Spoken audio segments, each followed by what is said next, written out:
जी हाँ दोस्तों, इस वीडियो में हम डिस्कस करने वाले हैं payment of GST in income tax. Next time if you pay your income tax, अगर आप अपना इनकम टैक्स पे करते हैं through new income tax portal website, then आपको थोड़ा सा सावधान रहना है। You will be liable to pay for convenience charges and GST for using certain payments method.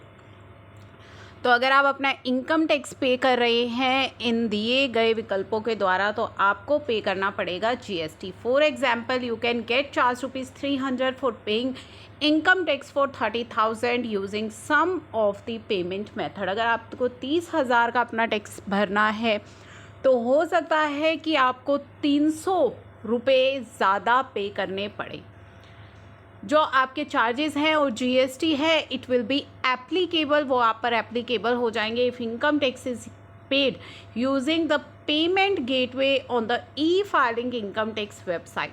If you पे यूजिंग, अगर आप पेमेंट गेटवे का यूज़ करके अपने टैक्स की पेमेंट करेंगे, which is one of the 5 payment options as shown, जिसमें कि आपको 5 ऑप्शन मिलते हैं अपनी टैक्स की पेमेंट करने के लिए। नेट बैंकिंग, डेबिट कार्ड, पे at bank counter, RTGS, NEFT and payment gateway का आपको ऑप्शन मिलता है।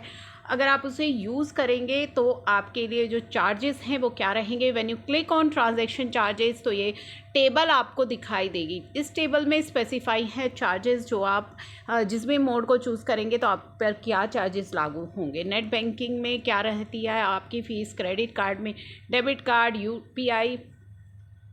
To explain how much extra आपको इनकम टैक्स पे करना पड़ेगा, यहाँ पे एक छोटा सा आपको एग्जांपल भी दिया गया है कि मान लीजिए आपको 30,000 का टैक्स पे करना है और आप क्रेडिट कार्ड का ऑप्शन यूज़ करते हैं, तो 0.85 की जो फ़ीस है वो आप पर लगेगी 30,000 रुपये पर, और जो अमाउंट निकल करके आएगी वो आएगी 255, और इस पर जीएसटी भी एप्लीकेबल हो जाएगा। GST will be applicable to the convenience fees, जो आपकी 255 की है, as well as that is 45.9। तो आपको कितनी इनकम टैक्स की पेमेंट करनी पड़ेगी? एक तो 30,000 जो आपके क्रेडिट कार्ड के चार्जेस हैं, प्लस 45.9 जो आपका जीएसटी है, और आपको 30,300.9 रुपीज़ ऑलमोस्ट, यानी कि 301 रुपीज़ ऑलमोस्ट एक्स्ट्रा अपना टैक्स पे करना पड़ेगा। The charges will increase in proportion to the increase in income tax. जितना भी, ये तो 30,000 का एग्जाम्पल था, जैसे आपका टैक्स बढ़ता रहेगा आपके चार्जेस भी इंक्रीज होते रहेंगे।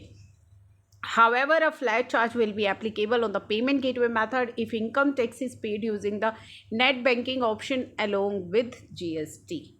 तो ये छोटा सा एग्जांपल दे करके इन्होंने यहाँ पे आपको समझाया है कि किस तरीके से अब आप, अगर as per the income tax portal, if individual pay tax using net banking option को आप यूज़ करेंगे ऑफ द ऑथोराइज बैंक, तो आप पर कोई भी ट्रांजैक्शन फ़ी एप्लीकेबल नहीं है। हावेवर करंटली जो ऑथोराइज बैंक है वो केवल Federal Bank, Kotak Mahindra bank and Bank of India ही है। If individual pay income tax using net banking option of this bank, तो ऐसे केस में कोई भी ट्रांजैक्शन फ़ी एप्लीकेबल नहीं है।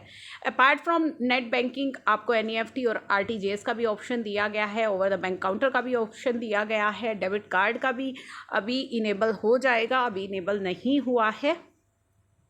तो ये सभी ऑप्शन आपके पास होते हैं, लेकिन जीएसटी आपके लिए जहाँ पर एप्लीकेबल है वो अब आपको ऑप्शन पता लग ही गया है कि किस तरह से आप पर जीएसटी चार्ज हो जाएगा अगर आप अपनी इनकम टैक्स की पेमेंट करते हैं पेमेंट गेटवे मेथड को यूज़ करके, क्रेडिट कार्ड को यूज़ करके, तो आपको यहाँ पे पेमेंट करनी पड़ेगी जीएसटी की।